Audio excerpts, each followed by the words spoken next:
여러분, 벌새는 6cm입니다. 1초에 날갯짓을 몇 번 한다고요?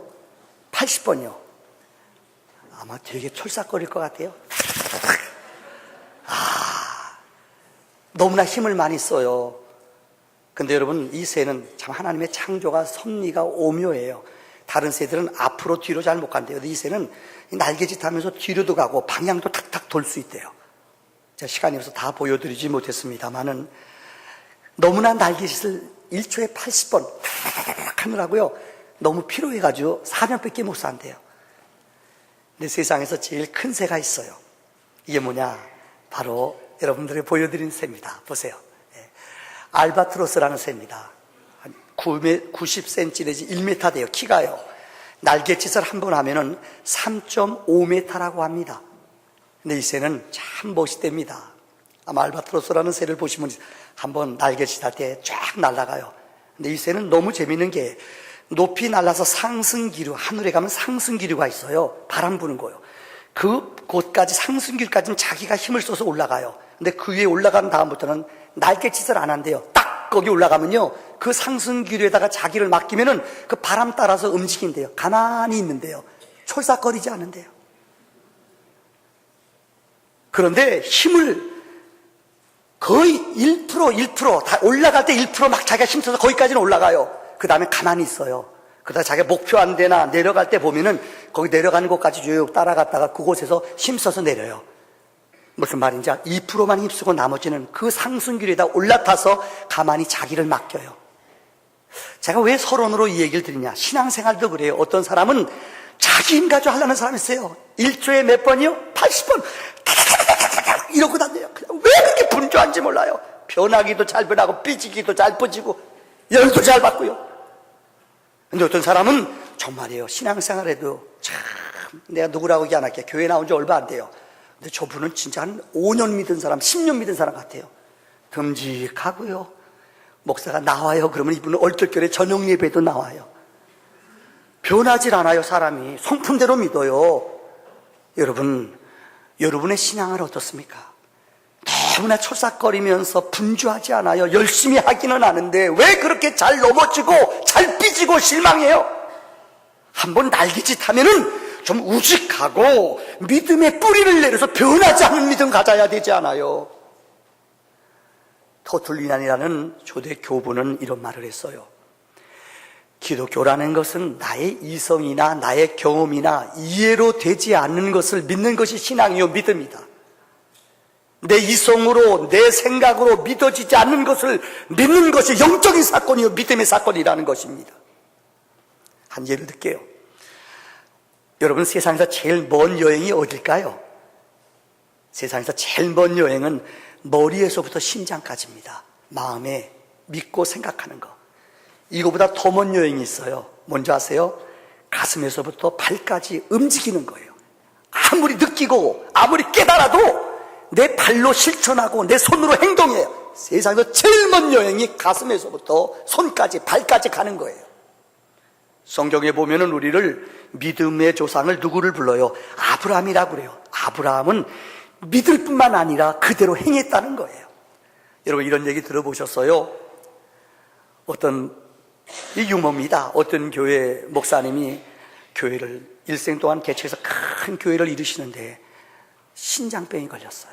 신장을 누가 기증해 줘야 돼요. 그래서 이 목사님 목회를 병원에 누워 계셔요. 교회를 정말 아름답고 크게 이뤘는데 신장병 때문에 움직이지 못해요. 그래서 그 교회 어느 원로 목사님이 가서 그날 설교했어요. 그 설교에서 교인들한테 그래, 여러분, 목사님이 신장병으로 지금 시초를 다툴 정도로 아프고 힘든 가운데 있는데 교인들 가운데 누가 목사님의 신장을 기증해 줄 사람은 교인들이 할렐루야, 저 손들 들여 전부 다요. 너무나 손을 드니까 내가 누구 시킬지 모르겠어요. 그래서 이랬대요. 그 원로 목사님이 지혜가 있었어요. 내가 5리터를 훅 불어가지고 날라서 떨어지는 사람이 신장을 기증하겠습니다. 아멘! 그랬대요. 그래서 목사님이 이 날개를 장로님이 있는 데다 훅 불어대가지고 슉 날아가. 거기서 제일 기도 많이 하시는 장로님이 자기한테 오니까는 쥐어 그러더래요. 그래서 휙 옆으로 날아갔대요. 근데 거기에서 제일 또 봉사 많이 하는 권사님한테 갔더니 권사님 떨어지니까 권사님이 자기를 돌리고 보고 아버지! 그래가지고 날려보내더래요. 교회요, 봉사 참, 운전 봉사부터 안내 열심히 하는 안수시설한테 자기한테 싹 나올 거야. 이분이요, 할렐루야! 그래가지고 휙 날아갔대요. 그래서 지금도 그 오리털이 날아다니고 있대요. 무슨 얘기인지 아시죠? 신앙은 우리 머리와 가슴과 틀려요. 실천이 있어야 돼요. 어떻게 보면 성경은 아브라함을 믿음의 조상이라고 그래요. 그는 행함이 있었고 하나님을 의지하는 믿음대로 살았던 사람이 아브라함이라는 말입니다. 저는 오늘부터 7시간에 걸쳐서 성경에 여호와 이레, 여호와 니시, 여호와 삼마, 여호와 라파, 여호와로 시작된 이름들이 많아요. 오늘은 첫째 시간으로 여호와 이레, 그 여호와 이레가 뭐냐? 하나님이 예비하셨다라는 말씀을 우리에게 하나님이 음성으로 들려주실 줄 믿습니다. 첫째는 순종의 믿음입니다. 보네포라는 사람은 이런 말을 했어요. 믿는 자들만이 순종할 수 있고 순종하는 자들만이 믿을 수 있다. 즉 믿음과 순종은 동일하다는 거예요. 믿는 자들만이 순종할 수 있어요. 순종하는 자만이 믿을 수 있다는 거예요. 종교개혁자 루터는 왜라는 신앙 고백을 이렇게 했습니다. 진실된 신자는 왜라는 의문을 갖지 않는다. 진실된 신자는 왜라는 의문을 십자가에 못 박고 의문 없이 순종하는 사람들이다. 기독교의 유명한 성자라고 불리워지는 성 프란시스가 있습니다. 이분은 정말 어마어마한 부잣집의 아들이에요. 근데 주님을 만났어요. 그는 자기 재산을 다, 아버지가 너 예수를 부인하지 않으면 너 우리 집에서 쫓아내겠다. 나는 주님을 배반할 수 없어요. 아버지가 주신 옷까지 다 벗어 나체로 산에 들어가 일생 동안 산 사람이에요. 그 책에 보면은 전설에 의하면은 이 성에서 세인트가 붙잖아요. 성 프란시스는 어느 때는 새하고도 얘기할 정도로 영적으로 영감이 뛰어난 사람이 프란시스였어요. 근데 그분이 이분은 청렴과 검소함으로 살았던 영적인 지도자가 성 프란시스입니다. 많은 사람들이 성 프란시스를 따라다니며 제자가 되기를 원했어요. 근데 이분은 꼭 자기 제자가 되기를 원하는 사람들한테 시험 보는 게 있어요. 어떻게 하느냐? 배추를 한 포기 갖다 놓고 배추 뿌리가 아래 있잖아요. 내가 내일 올 테니까는 이 배추를 땅에다 심어라. 어떻게 심느냐? 거꾸로. 다시 말하면 이 배추 잎은 아래다 놓고 뿌리는 위로 해라. 그럼 대부분 사람들이 자기가 생각하는, 저분이 실수했나 보다, 말을 좀 실어냈나 보다, 그래서 뿌리를 아래다 놔요. 근데 그 다음날 와보면은 선생님이 프란시스가요, 제대로 한 사람만 자기 제자로 받았대요. 이치적으로 논리적으로 이해가 안 되지만은 순종하라, 그 순종하는 사람을 제자로 삼았다는 거예요. 오늘 성경을 보세요. 아브라함은 정말 믿을 수 없는, 순종할 수 없는 위치였어요. 기억하십니까? 아브라함은 100세 때 부름을 받았습니다. 아브라함은 하나님이 100세 때 아이를 낳게 했습니다. 75살 때 부름 받았지만 25년 동안 기다렸어요. 그건 아이가 없었어요. 근데 하나님이 하루는 찾아와서 하나님의 천사가 그에게 말해요. 하나님이 너의 태문을 열 것이다. 성경은 첫째, 경수가 끊어졌다고 그래요. 여자가 경수, 멘스가 끊어진 것은 아기를 낳을 수 없어요. 그러므로 하나님이 말씀할 때에 아브라함은 그 말씀을 믿었다는 거예요. 경수가 끊어졌어요. 그러면도 하나님의 말씀이 임할 때 그는 아멘 하고 믿었다고 성경은 기록해요. 두 번째는 그는 번제의 아들을 드렸어요. 여러분, 번제가 뭡니까? 이스라엘의 제사 5가지 가운데 하나님 앞에 온전히 태워서, 완전히 다 각을 떠서 태워서 드리는 게 뭐냐? 그 향기를 드리는 게 번제예요.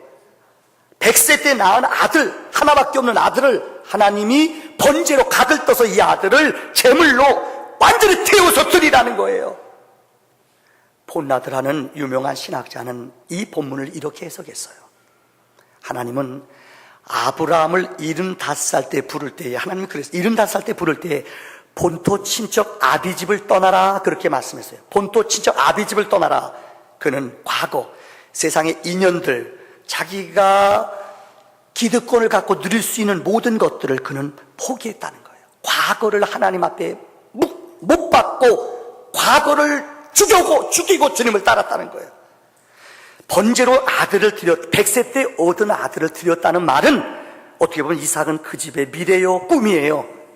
그의 미래를, 장래를 하나님 앞에 드렸다는 거예요. 저는 이 해석을 참 의미 있게 받아들입니다.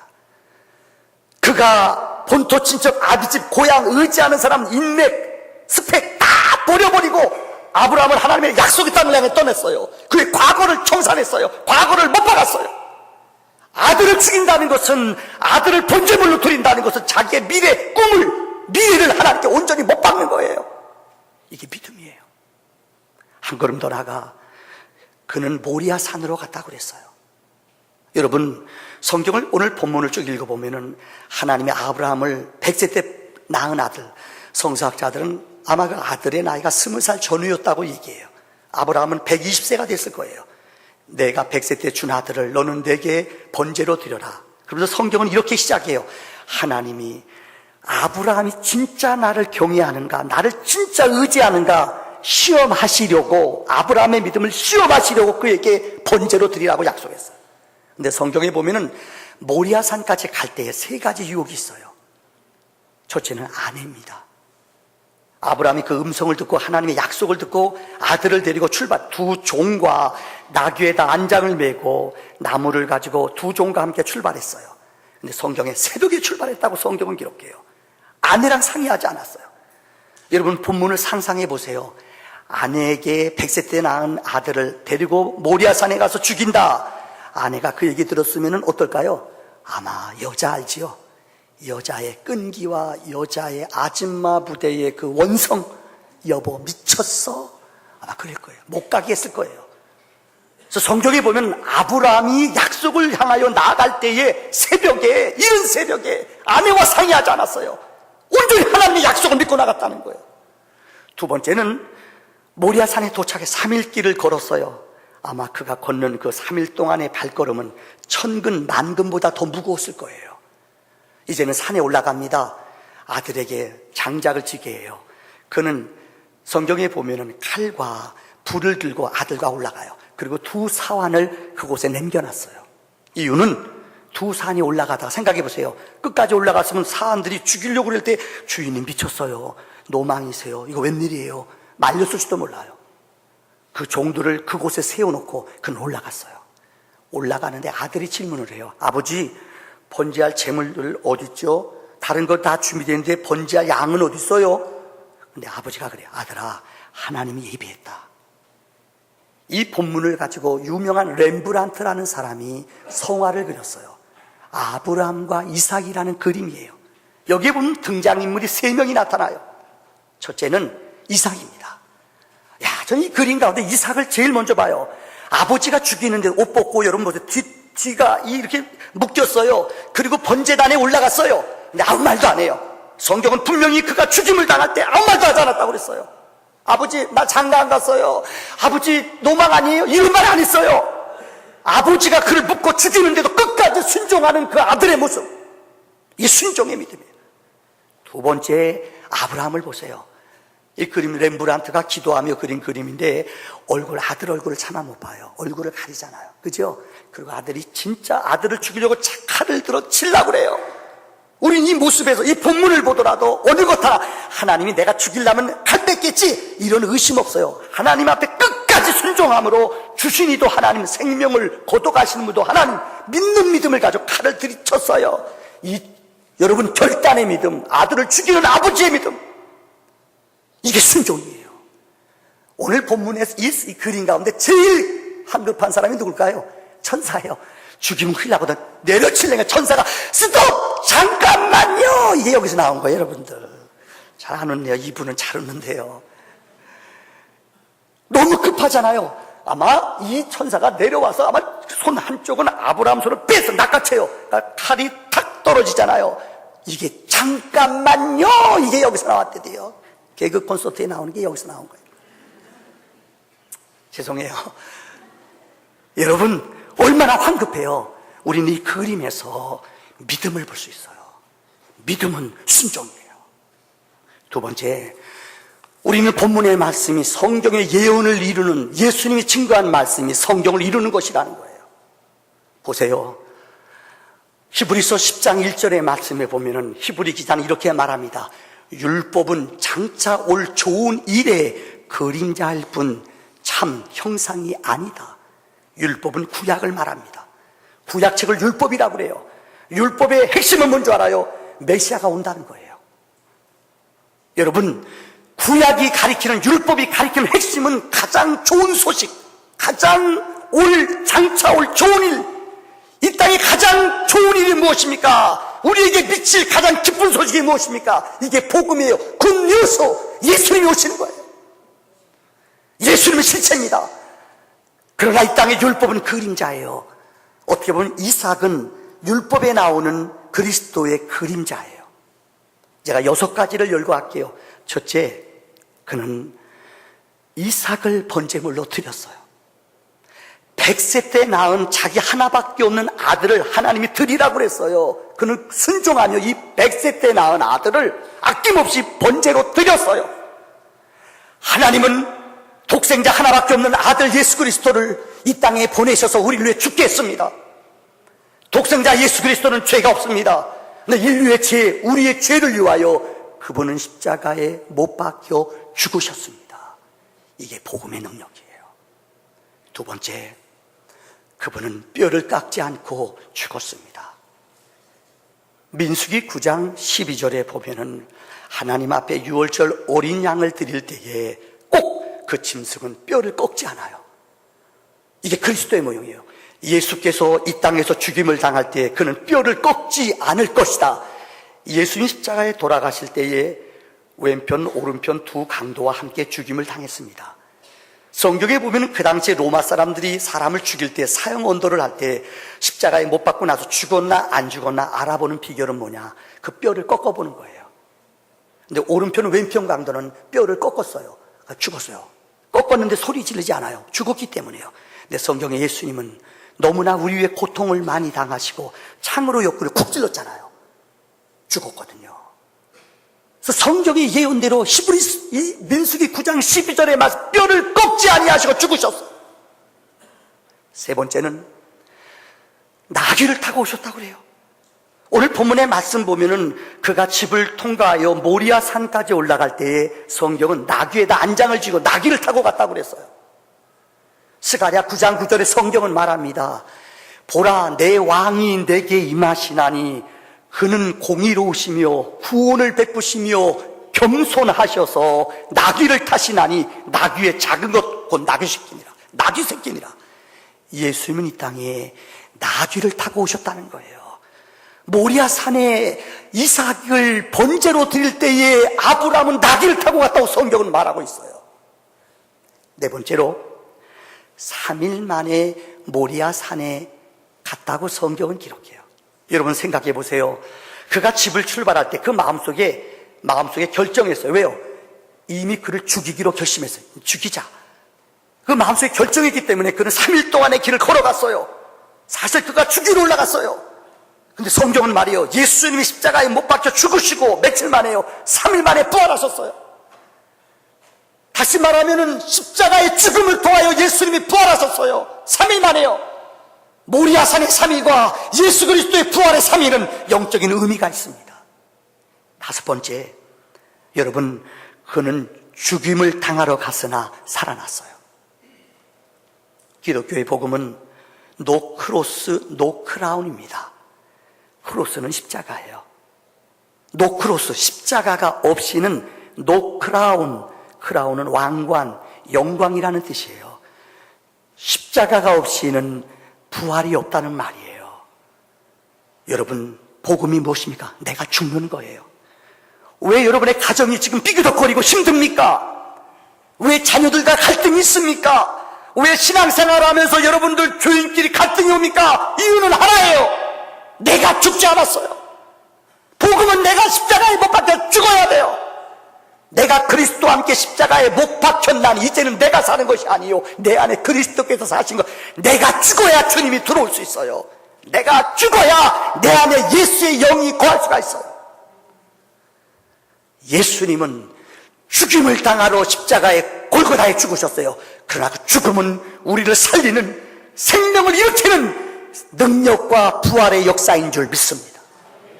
마지막 6번째로 모리아산입니다. 아브라함이 하나님이 지정한 산, 그게 모리아산이에요.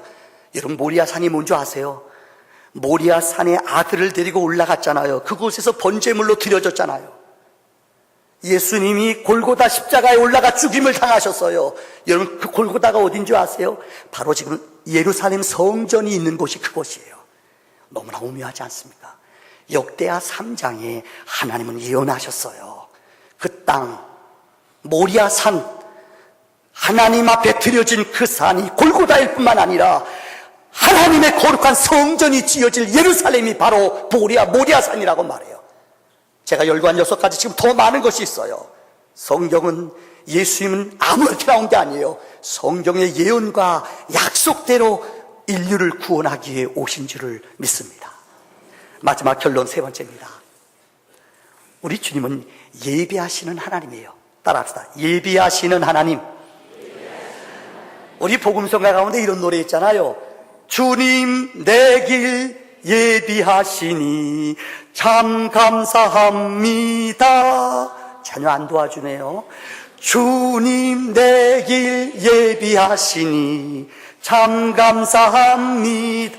여호와 이레, 여호와 아멘. 여호와 주님 내 길, 주님 내 길 예비하시니 여호와 이레. 1부, 2부는요 하나도 안 도와줬어요. 짜증났어요. 내가 아주 그냥 나 혼자 하래요. 내가 독장했어요. 여러분, 주님은 내 길을 예비하셔요. 여러분, 지금 좀 막혔다고 낭망하면 안 돼요. 지금 힘들다고 포기하면 안 돼요. 복음은 무스테리온이에요. 복음은 비밀이라고 했어요. 헬라어의 비밀이라는 말은 무스테리안이라는 뜻이에요. 이건 뭔지 알아요? 우리가 볼 때는 감추어져 있어요. 그러나 하나님의 예비의 손, 하나님의 능력의 손은 그 앞길을 딱 미리 준비했다는 거예요. 육으로는 안 보여요. 믿음이 뭐예요? 영적인 세계를 보는 거예요. 신령한 세계를 보는 거예요. 지금은 심리하나 그날이 되면 얼굴을 보는 것처럼 우리가 확실히 알아요. 우리가 이해되지 않는다고, 육으로 이해 안 된다고 영적인 것을 거부해요? 미련한 사람들이에요. 가이드 포스트지에 얼마 전에 났던 아주 재미있는 기사가 있어요. 어느 미국의 서부 어느 마을에 수건 사업이었던 다리, 그 지름길로 가면 되는데 다리만 놓으면 되는데 다리를 못 놨어요. 돈이 없었어요. 근데 몇 년 전에 그곳에 다리 하나를 놨어요. 얼마나 신나요. 늘 돌아다녔는데요. 늘 돌았는데. 그래서 그 마을에서 이벤트를 마련했어요. 이 마을에 이 다리를 100번째 건너는 사람에게 돈 1000불을 주고, 또 금으로 행운의 열쇠를 그 도에서 지방에서 만들어서 행운의 열쇠도 금으로 만든 걸 줘요. 그리고 거기에 이 쉽게 말하면 그 마을에 있는 군악대도 동원해가지고 노래를 부르고 선물을 주기로 다 사람들이 방송국에서도 나와 있고요. 그 지역에 있는 주지사도 나왔고 행사를 벌였어요. 근데 차가 지나가요. 98번째, 99번째, 저 뒤에서 100번째 차가 빵빵빵 거리고 오는데 정유차가 와요. 기름 넣는 차가 와요. 뭉 지나가. 이 차가요. 딱 오더니 이 마을을 자주 다니는 차예요. 이 차가요. 오다가요. 옆으로 도망갔어요. 딴 길로 갔어요. 왜요? 보니까 톨게이트에서 일부를 받더래요. 그러니까 일부를 받는 게 너무 아까워가지고 돌아갔어요. 가지고 기자들이 스톱 하고 세웠대요. 왜 그랬는데 일부를 아까워서 돌아간다고요. 이걸 뭐라고 그래요? 미련 곰탱이라는 거예요. 센통이라는 거예요. 그 다음에 할아버지 할머니가요, 그 마을을 여행하다가 할아버지 할머니 노부부가요 차를 타고 지나갔어요. 이분이 1000불도 받고 황금으로 된 행운의 열쇠도 받고 텔레비에도 나왔대요. 무슨 얘기 같죠? 이게 우리들의 인생이에요. 하나님이 1000불이 아니에요. 하나님은 최고의 것을 여러분에게 주기 원하서요. 이제 와라 100번째 온다 박수 치고 기다려요. 근데 다 받다가 힘들어요, 힘들구만요, 그리고 도망가 버려요. 이게 뭐예요? 미련 곰탱이에요. 사랑하는 성도님들, 하나님은 결코 우리의 고통을 낭비의 시간으로 보내게 하지 아니하시는 분임을 기억하시기 바랍니다.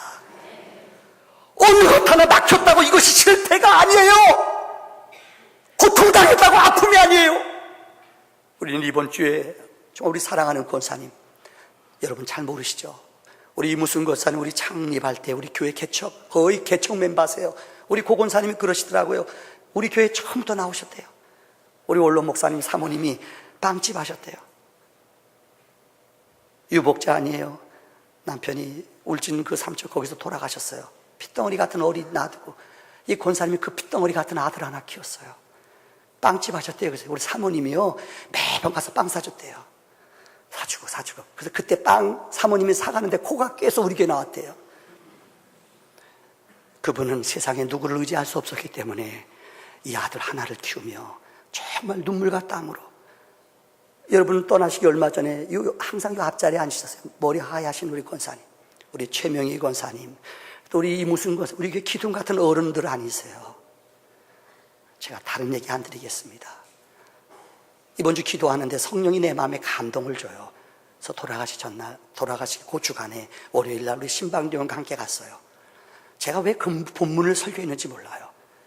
마태복음 11장 28절, 수고하고 무거운 짐진 것 다 내려놓으세요. 하나님이 상급과 면류관을 주실 거예요.